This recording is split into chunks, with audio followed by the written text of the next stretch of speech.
یہ تب کی بات ہے جب میں 9 سال کی تھی۔ ہمارے قصبے سے 15 کلومیٹر کے فاصلے پر میرے چچا کا کئی ایکڑ رقبے پہ پھیلا ایک پرانا فارم ہاؤس تھا، جسے میرے دادا نے اپنی جوانی میں انتہائی سستے داموں خریدا تھا۔ یوں لگتا تھا جیسے فارم کا اصل مالک بس اس سے جان چھڑانا چاہتا تھا۔ اس نے نہایت کم قیمت پر ہی فارم کو بیچ دیا۔ اب اس فارم کو چچا جان نے 2 حصوں میں تقسیم کر رکھا تھا۔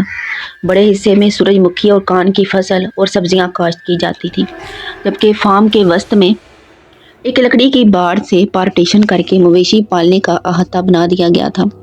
حیرت انگیز طور پر چچا نے فارم کے لیے کوئی ملازم نہیں رکھا تھا، بلکہ خود اور اپنے 20 سالہ بیٹے ارحم کے ساتھ فارم پر مصروف رہتے تھے اور خود ہی سارا کام سنبھال رکھا تھا۔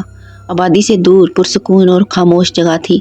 ہم یعنی پوری فیملی ہر دوسرے ویکنڈ پہ چچا جان کے ہاں جاتے۔ ان کا گھر فارم ہاؤس کے دروازے کے عین باہر دائیں جانب کو تھا۔ ہم سب کچھ گھنٹے چچا جان کے ہاں گزارتے اور ایک وقت کا کھانا وہیں کھا کے واپس آ جاتے، لیکن اتنے طویل عرصے میں ہم کبھی فارم ہاؤس میں نہیں داخل ہوئے۔ ایسا لگتا تھا جیسے میری فیملی میں کسی کو فارم ہاؤس وزٹ کرنے میں سرے سے ہی دلچسپی نہ ہو۔ میں نے چند مرتبہ چچا سے فارم ہاؤس کی سیر کرنے کی خواہش کا اظہار کیا، تاہم انہوں نے ہر مرتبہ کوئی نہ کوئی بہانہ بنا کر مجھے صاف منع کر دیا اور مجھے ہر مرتبہ مایوسی کا سامنا کرنا پڑتا۔ لیکن اس سے پہر جب ہم چچا کے گھر تھے اور موسم بھی بہت اچھا تھا تو مجھے فارم میں داخل ہونے کا موقع مل ہی گیا۔ تاہم یہ میری زندگی کا ایک بھیانک غلطی ثابت ہونے والی تھی۔ قصبے معمول سب کھانا کھانے کے بعد چائے پیتے ہوئے خوش گپیوں میں مشغول تھے۔ وہاں چونکہ میرا ہم عمر کوئی نہیں تھا، اس لیے اکثر و بیشتر میں بور ہی ہوتی رہتی تھی۔ اس دن بھی بوریت کی وجہ سے میں چپکے سے اٹھ کے باہر سین میں آ گئی۔ گھر کے چوبی دروازے کا ایک پٹ کھلا تھا، جس سے چند فٹ کے فاصلے پر فارم ہاؤس کا مرکزی پھاٹک صاف نظر آ رہا تھا، اور اس دن اس پھاٹک پر باہر سے وہ بھاری تالا بھی نظر نہیں آ رہا تھا جو اکثر و بیشتر وہاں لگا رہتا تھا۔ میں نے ادھر ادھر دیکھا اور کسی کو بھی اپنی طرف متوجہ نہ پا کے خاموشی سے گھر سے باہر قدم رکھ دیا۔ باہر جاتے ہوئے میں تجسس اور ایکسائٹمنٹ کے ساتھ فارم ہاؤس کے پھاٹک کی طرف بڑھی اور پھاٹک پر پہنچ کے دروازے کو دھکیلا، لیکن وہ بھاری دروازے اپنی جگہ سے نہ ہلا۔ میں نے دونوں ہاتھوں سے پورا زور لگا کر اسے اندر کی جانب دھکیلنے کی کوشش کی اور بامشکل تمام دروازہ اتنا سا کھل پایا کہ میں سکڑ سمٹ کر اندر داخل ہو سکوں۔ چند لمحوں میں میں فارم کے اندر تھی۔ واؤ! فارم پر سورج مکھی کی لہلہاتی فصل اور زرد پھولوں کا سمندر دیکھ کے بے اختیار میرے منہ سے ستائشی فکریں جاری ہو گئے۔ بھلا اتنی خوبصورت جگہ کو کیوں چھپا کے رکھنا چاہے گا کوئی؟ میں نے سورج مکھی کی فصل کے بیچوں بیچ بنی پگ ڈنڈی پر آگے بڑھتے ہوئے سوچا۔ فارم پر ایک گہری خاموشی طاری تھی، جس میں محض وقتاً فوقتاً پرندوں کی چہچہاہٹ ہی سنائی دیتی تھی۔ سورج مکھی کا کھیت ختم ہوتے ہی سبزیوں کی کیاریاں شروع ہو گئیں، جو 3 فرلانگ تک پھیلی ہوئی تھی، اور ان کے پار لکڑی کے تختوں سے بنا ایک احاطہ نظر آ رہا تھا، جس میں لکڑی کے ہی بنے 2 چھوٹے اور ایک بڑا پٹ دور سے ہی پرانے اور بوسیدہ لگ رہے تھے۔ سبزیوں کی کیاریوں کے اندر سے گھومتی پھرتی میں احاطے کے چوبی دروازے پر پہنچ گئی۔ اس پر کوئی کنڈی یا لاک نہیں تھا اور دھکیلنے پر آسانی سے کھل گیا۔ احاطے میں قدم رکھتے ہی مجھے ایک عجیب سی بے چینی کا احساس ہوا۔ ایسے لگا جیسے کوئی مجھے دیکھ رہا ہو۔ میں نے آس پاس چاروں طرف دیکھا، نظریں دوڑائی، مگر احاطہ بالکل خالی تھا۔ وہاں انسان تو کیا، کسی مویشی بھی اس وقت موجود نہ تھا۔ یقیناً سب جانوروں کو اس وقت احاطے کی پشت پہ چرنے کے لیے چھوڑا گیا ہوگا، میں نے سوچا۔ سامنے موجود سب سے بڑے گیٹ کا دروازہ کھلا تھا۔ اس کمرے میں جانوروں کے لیے سردیوں میں کھلانے کے لیے بھوسا اکٹھا کیا گیا تھا، اور بھوسے کو ایک بہت بڑے ڈھیر کی صورت میں کمرے کے وسط میں رکھ کر اسے ترپالوں سے مکمل ڈھک دیا گیا تھا۔ یہ ڈھیر کافی بلند تھا اور چھت سے تھوڑا ہی نیچا تھا۔ اسی وقت مجھے نہ جانے کیا سوجی کہ میں نے ادھر ڈھیر پر چڑھنے کا فیصلہ کیا۔ میں یہ دیکھنا چاہتی تھی کہ میں اس کی چوٹی سے چھت کو چھو سکتی ہوں یا نہیں، اور یوں میں نے ایک طرف سے بھوسے کے ڈھیر پہ چڑھنا شروع کر دیا۔ چوٹی پہ چڑھ کے میں نے چھت کو چھوا ہی تھا کہ دائیں جانب سے ابھرنے والی کچھ تیز کرہی آوازوں سے کمرے پہ چھائی خاموشی ٹوٹ گئی۔ ایسا لگ رہا تھا جیسے کوئی جانور اپنے ناخنوں سے لکڑی کو کرید رہا ہو۔ میں نے تیزی سے چہرہ گھما کے اس طرف دیکھا تو ایک بھیانک منظر میری آنکھوں کے سامنے تھا۔ وہ جو کچھ بھی تھا دیوار کے ایک کونے میں سکڑا سمٹا دیوار کی جانب منہ کیے اپنے دونوں ہاتھوں سے دیوار کو کرید رہا تھا، اور اسی وجہ سے وہ مکرو آوازیں پیدا ہو رہی تھی۔ وہ مخلوق زردی مائل خاکی رنگ کی تھی، جس کا جسم انسان کی طرح تھا، مگر جیسے اس کے وجود میں گوشت کا ایک ریشہ بھی نہ ہو، بلکہ پیلی سی مردہ خال جیسے ڈھانچے پر ہی لپیٹ دی گئی تھی۔ میں اس ریڑھ کی ہڈی کا ایک ایک مہرہ دیکھ سکتی تھی۔ یہ منظر اتنا مکروہ تھا کہ مجھے بے اختیار ابکائی آ گئی۔ اس نے اپنا چہرہ میری طرف موڑا اور خوف سے میرا دل ایسے دھڑکنے لگا۔ اس چیز کی شکل ایسی تھی جیسے کسی انسانی لاش کے چہرے کو ہتھوڑے سے پیٹا گیا ہو۔ میں نے اپنے وجود کے ایک ایک خلیے کی طاقت اپنے ٹانگوں میں مجتمع کی اور جتنا تیزی سے ممکن تھا دو ڈھیر کے دوسری طرف اترتے ہوئے بیرونی دروازے کی طرف بھاگی۔ مجھے پشت پر کسی کے ہانپنے کی جیسی آوازیں آئیں جو کہ قریب ہوتی جا رہی تھی۔ صاف ظاہر تھا کہ جو کچھ بھی تھا میرا پیچھا کر رہا تھا۔ میں نے پوری طاقت صرف کرتے ہوئے اپنے بھاگنے کی رفتار کو مزید بڑھا دیا اور چند لمحوں میں سبزیوں کی کیاریوں کو پار کر کے سورج مکھی کے کھیت میں داخل ہو چکی تھی۔ مجھے اب بھی اپنی پشت پر ہانپنے اور گرانے کی آوازیں صاف سنائی دے رہی تھی۔ میرا رخ فارم ہاؤس کے مرکزی گیٹ کی طرف تھا۔ بس پہنچ گئی میں نے بھاگتے ہوئے سوچا، لیکن جیسے ہی میں سورج مکھی کے کھیت سے نکلی میرا پیر بری طرح سے رپٹا اور میں منہ کے بل زمین پر گری اور بمشکل 3 سیکنڈ میں وہ مخلوق میرے سر پر تھی۔ میں نے خوف سے آنکھیں بھینچ لی۔ اب گرانے کی آواز کے ساتھ اس مخلوق کی یک ٹھنڈی سانس مجھے گردن کی پشت پر محسوس ہو رہی تھی۔ مرکزی گیٹ بند تھا۔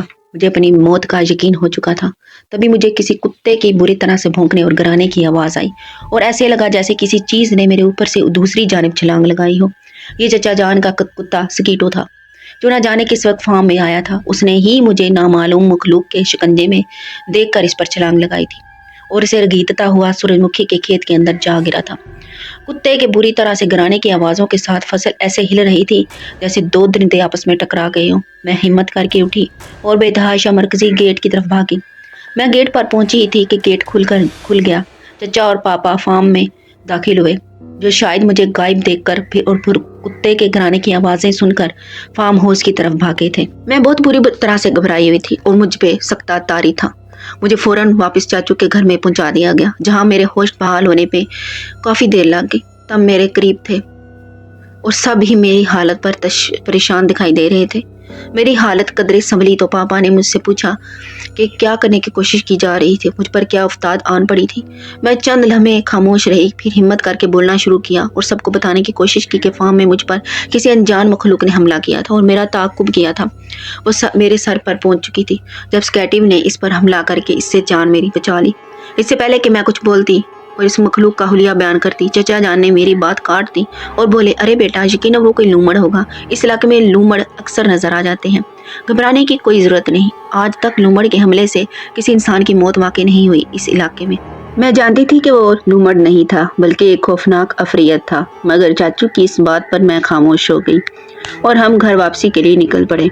اگلے دن کا سورج طلوع ہوا تو میرے دل سے رہا سا خوف بھی جاتا رہا اور یہ سب محض ایک ڈراؤنے خواب لگنے لگے۔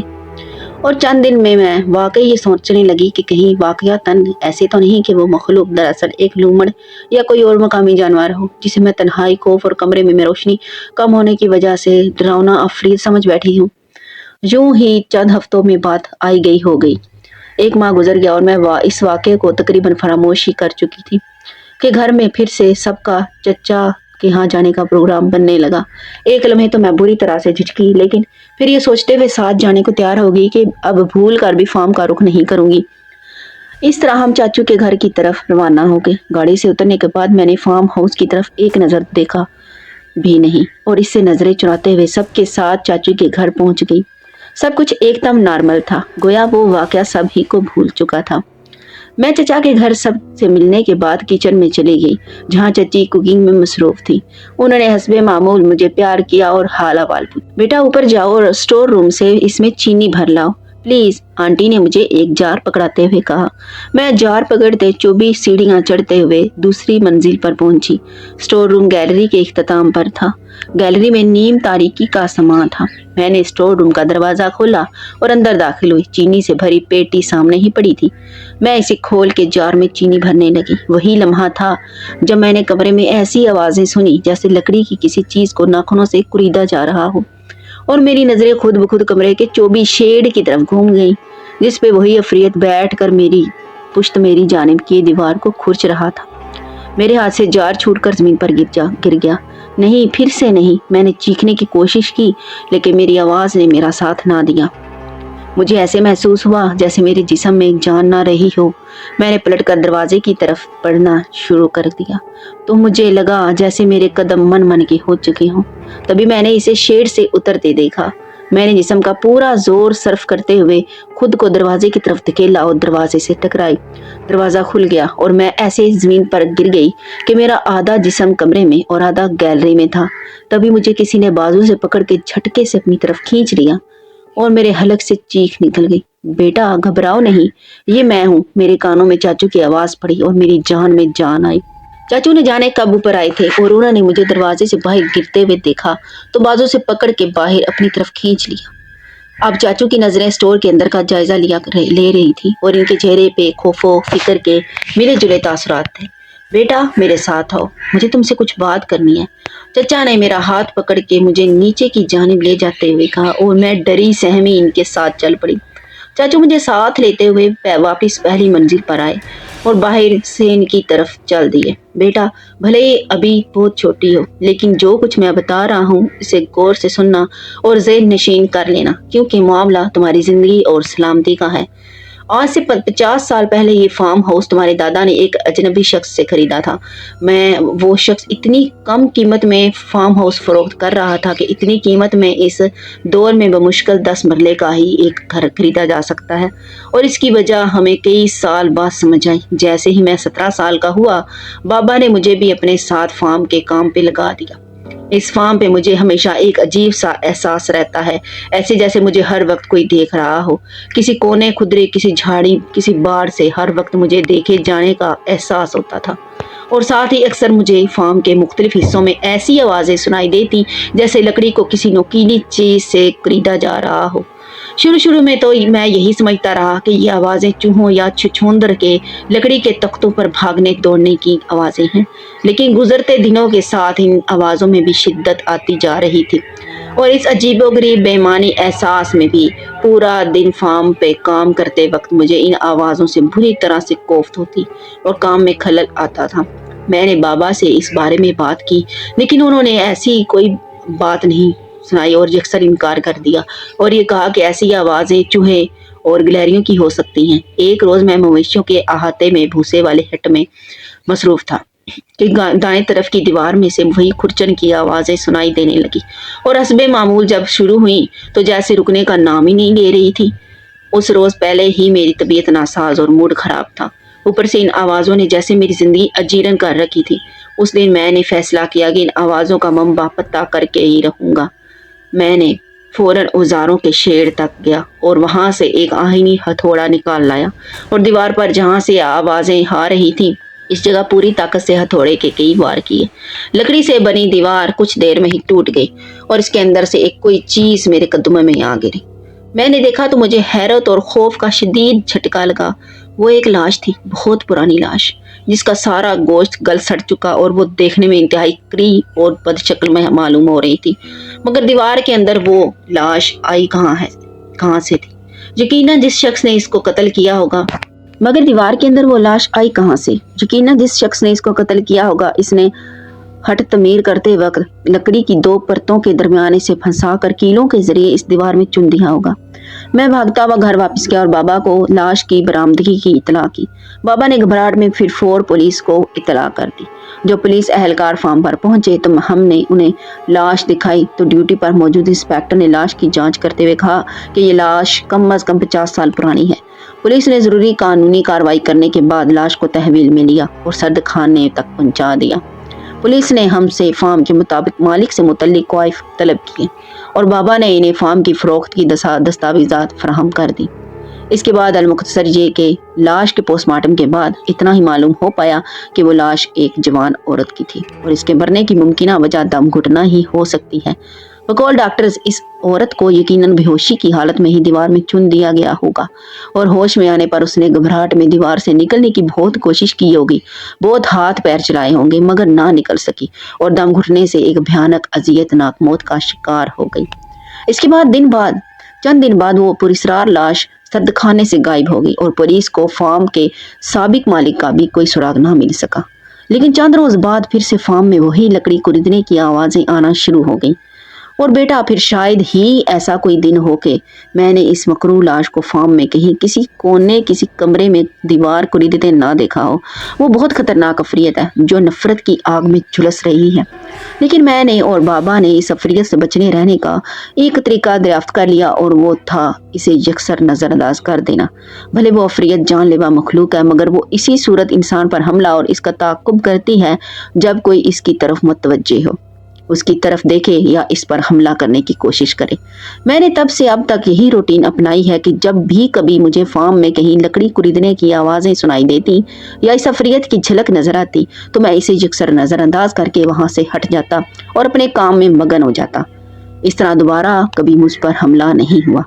بیٹا وہ افریت لکڑی اس لیے خریدتی ہے کہ اس کی موت بھی لکڑی خریدتے کھرچتے ہوئی تھی، اور حملہ اس لیے کرتی ہے کہ اس کا قاتل بھی اسی فارم سے تعلق رکھتا تھا۔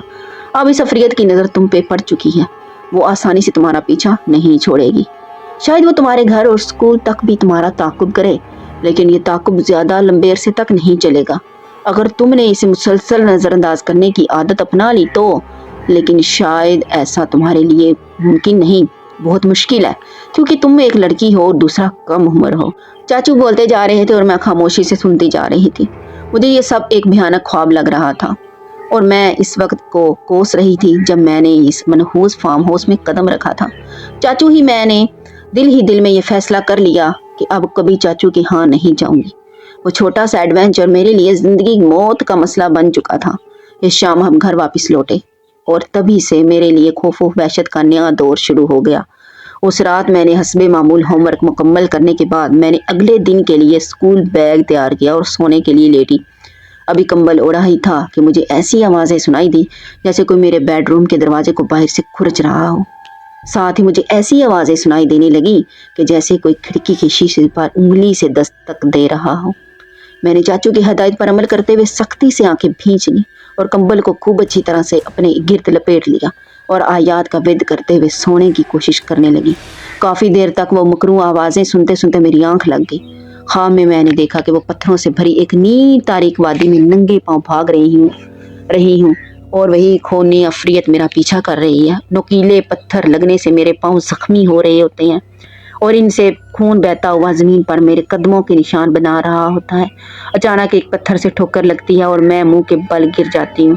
آن کے آن میں وہ افریت میرے سر پر پہنچ جاتی ہے اور اپنے نوکیلے پنجوں سے میرے جسم کا ایک ایک عضو ادھیڑ کے رکھ دیتی ہے۔ یہ خواب دیکھ کے خوف کے مارے میری آنکھ کھل گئی۔ میں پسینے میں شرابور تھی اور میرا جسم بری طرح سے کانپ رہا تھا۔ مجھے یہ بات گھر میں سب سے چھپا کر بھی رکھنی ہوگی، چاہے جو کچھ بھی ہو جائے۔ میں کبھی نہیں چاہوں گی کہ وہ افریت میرے گھر میں کسی اور پر بھی مسلط ہو جائے، میں نے جاگتے ہی سوچا۔ اس کے بعد یہ معمول بنتا گیا، مجھے گھر، سکول، کار، گرز ہر جگہ اس بلا کے کھرچنے کی آواز سنائی دیتی اور چند مرتبہ اس کی جھلک بھی دکھائی دی، لیکن میں نے ہر مرتبہ دل پہ جبر کر کے اسے نظر انداز کرنا جاری رکھا۔ تاہم اس سے میری صحت پر بہت برے اثرات مرتب ہوئے۔ میری نیند اور بھوک اڑ چکی تھی، رنگت زرد پڑ چکی تھی اور آنکھوں کے گرد سیاہ حلقے بن گئے۔ میں اسکول کے کام میں کمزور ہونا شروع ہو گئی اور میرے گریڈز میں بھی کافی کمی آئی، اور اب سے اسی صورتحال پر میرے والدین بہت پریشان تھے اور اس کے بعد دیگرے کئی ڈاکٹرز اور اسپیشلسٹ سے میرا معائنہ بھی کروایا گیا، تاہم کسی بھی مرض کی تشخیص نہ ہو پائی، بلکہ مجھے تو ڈاکٹر کے کلینک اور ہاسپٹلز میں بھی وہی منحوس کھرچن کی آواز ہی سنائی دیتی۔ 3 ماہ میں میری حالت اتنی بگڑ چکی تھی کہ اسکول انتظامیہ نے مسلسل بری کارکردگی دکھانے اور صحت کی خرابی کی وجہ سے مجھے مزید پڑھانے سے معذرت کر لی اور اسکول سے میرا نام خارج کر دیا گیا۔ دوسری طرف اب میں اتنی کمزور ہوتی جا رہی تھی کہ مجھے ہاسپٹلائز کیے بغیر اور کوئی گزارا نہ تھا، اور یوں مجھے شہر کے ایک معیاری اور اچھے ہاسپٹل میں ایڈمٹ کر دیا گیا۔ میرے پورے خاندان پر میری وجہ سے پریشانی اور تکلیف کا دور شروع ہو چکا تھا، اور مجھے اس بات کی بھی الگ شرمندگی تھی، لیکن پھر ایک دن مجھے وہ آواز نہ آئی۔ پورے 24 گھنٹے گزر گئے اور وہ منحوس آواز نہ سنائی دی۔ پھر سے کیا میری تکلیف کے اختتام کا وقت آ پہنچا ہے؟ کیا وہ افریت میرا پیچھا چھوڑ چکی ہے، یا پھر اب میں موت کے اتنے قریب ہوں کہ مزید کوئی خوف مجھے تکلیف نہیں دے پا رہا؟ اگلے روز میں نے سوچا، لیکن 3 دن گزر گئے اور مجھے پھر وہ آواز دوبارہ نہ سنائی دی۔ 10 سال بعد، اس واقعہ کو 10 سال کا طویل عرصہ بیت چکا ہے، اور اس دن کے بعد نہ تو مجھے کبھی ایسی کوئی آواز سنائی دی، نہ ہی کبھی اس مکروہ افریت سے سامنا ہوا۔ جس دن مجھے وہ آوازیں آنا بند ہوئی تھیں، اسی دن سے میری طبیعت بھی سنبھلنا شروع ہو گئی تھی، اور مزید 1 ہفتہ ہاسپٹل میں گزارنے کے بعد مجھے صحت بہتر ہو جانے پر ڈسچارج کر دیا گیا تھا۔ اس کے بعد میں کبھی چاچو کے ہاں نہیں گئی، اور تو اور میں نے دوبارہ اسکول میں بھی ایڈمیشن لینے کی کوشش نہ کی، جس سے میری تلخ یادیں وابستہ تھیں۔ مجھے اس سے بھی اچھے اور معیاری اسکول میں بآسانی سے ایڈمیشن مل گیا تھا، اور اب 10 سال بعد میں ایک پراسیکیوٹر کی حیثیت سے اپنی عملی زندگی کا آغاز کر رہی تھی۔ چاچو نے 1 سال قبل اپنا فارم اور گھر کسی کنسٹرکشن کمپنی کو اچھے داموں فروخت کر دیا، جنہوں نے فارم کو مسمار کر کے فارم اور اس کے ارد گرد کی وسیع زمین پر ایک ہاؤسنگ سوسائٹی کی بنیاد رکھی تھی۔ چاچو نے اور ہمارے ہی شہر میں ایک گھر اور چند دکانیں خرید لی تھیں۔ بقول ان کے اس عمر میں مجھ سے اب زیادہ محنت کا کام نہیں ہوتا۔ مجھے اس کمپنی کے کارکنان اور اس ہاؤسنگ سوسائٹی میں کچھ عرصے بعد مکان خریدنے والوں سے دلی ہمدردی ہے، کیونکہ وہ سب نہیں جانتے کہ اب بہت جلد ان کے ساتھ کیا کچھ ہونے جا رہا ہے۔ ڈیئر ویورز، کہانی کا اختتام یہی پر ہوتا ہے۔ اگر آپ کو کہانی پسند آئی ہو تو پلیز میری ویڈیو کو لائک کر دیں اور چینل کو جانے سے پہلے سبسکرائب کر دیں، تاکہ مزید اچھی ویڈیوز میں آپ کے ساتھ شیئر کر سکوں۔ تو ابھی اجازت چاہتی ہوں۔ اوکے، اللہ حافظ۔